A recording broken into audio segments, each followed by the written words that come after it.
We begin with tragedy in Mississauga, where a 4-year-old girl was struck and killed by a GO train last night.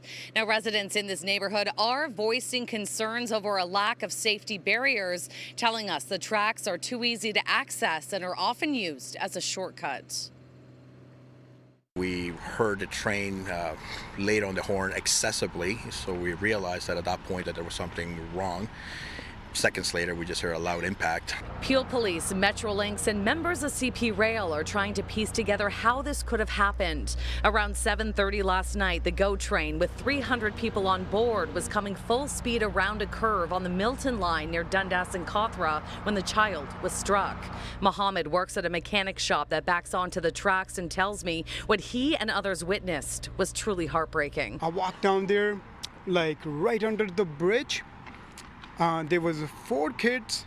They were screaming like crazy. Mohammed tells me he called 911 right away, and then a woman came rushing down to the tracks and scooped up the little girl. The gentleman that I spoke with, he said that he was outside with his dog, and he heard a scream, and then he saw a woman like running around with something in her arm, and he said all he heard was her screaming, "You killed my child, you killed my child."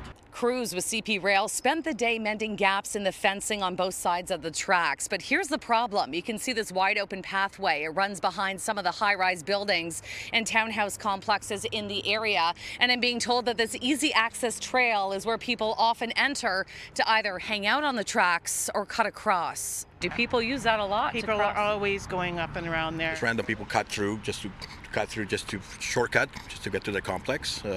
But it's random. You see adults, you see, I never really, that's the first time I've seen young kids. Metrolinx is assisting with the investigation and says that includes questions surrounding the protection of rail lines. In a statement, the transit agency tells us there are many aspects to rail safety and investigators will look at all factors. Safety is always our top priority. Meanwhile, people in this neighborhood are shattered. I'm told it's a tight-knit community and many residents are hoping that this trail is blocked off as quick as possible to make sure this never happens again. It's really hard to process what happened. Even I don't want to think, like it keep like crossing my mind again and again, like what exactly happened. It's hard to imagine what I saw yesterday.